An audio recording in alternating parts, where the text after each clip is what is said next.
Live from Tirana. Live from Tirana. Jemi rikthyer në Live from Tirana. Do thoni ju kur ju hollua kaq shumë zëri Ronaldos, por jo, un jam Edea dhe për momentin do jeni me mua on air për shkak se kam dy njerëz shumë të veçantë këtu, për të cilët un do më duhet të përkthej, por si fillim do t'ja nis me pyetjet nga vajzat dhe nga femrat. Kam këtu Kristina Semba, e cila është project director, është drejtoresh e projektit Womex Advisor. Hi Christine, welcome. Hello. Do më duhet të përkthej për ta. Kristina ka drejtuar projekte të ndryshme kulturore në shumë kontinente. Kësaj radhe ajo është pjesë e Muzeksit dhe dua ta pyes, Christine, you've led cultural projects across multiple continents. What patterns or shifts have you observed in global music scenes recently? One thing which I like a lot, I mean, when I started working in the music business, it was way more oriented on the Western world. The Western world was having an industry, but not so much the rest of the world. And what is changing a lot is that many countries in many corners of the world have now dynamic managers, events, infrastructures, and also great music. They were always having great music, but now they have also the capacity to distribute this music, to make it spread all over the world.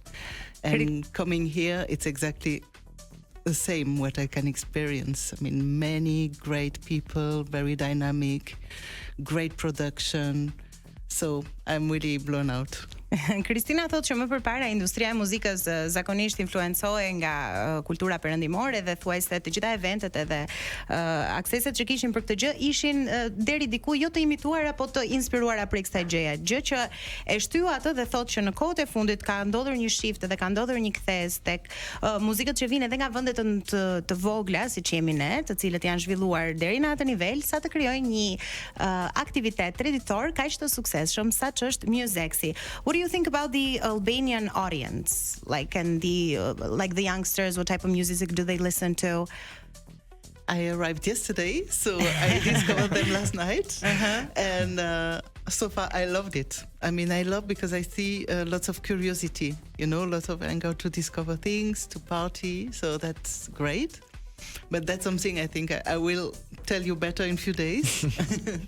But one thing, I mean, more specifically about music, it's great because in one shot, in one place, you know, you can meet with many different players of the Albanian music scene, being rock, hip-hop, electronic music. So that's fantastic for me, you know, coming within 24 hours, I've met so many great people already. So Kristina thotë që gjëja e parë që ajo ka vënë re apo ka ardhur është ky kurioziteti që ne shqiptarët kemi për një event të tillë, sepse nëse duam të flasim troç tani se u bëj këto përkthejë dhe fustat e hundët vet ndonjëherë kam pak të keqe këtë, por shqiptarët ne nuk i kemi patur një event të tillë ku artistë shumë të ndryshëm nga vende të ndryshme mblidhen dhe janë të gjithë zhanra të ndryshme të tërheqin audiencën në këtë mënyrë që Muzeksit e ka tërhequr. Unë po kaloja pak më përpara aty poshtë dhe po shikoja njerëz që ishin ulur në pupa të ndryshme, disa po dëgjonin muzikë, disa po i binin baterive dhe kjo është pikërisht ajo që Kristinën e ka intriguar dhe shtyrë që të vinë këtu. If you would get another invite for Muzek's, like for next year or another year,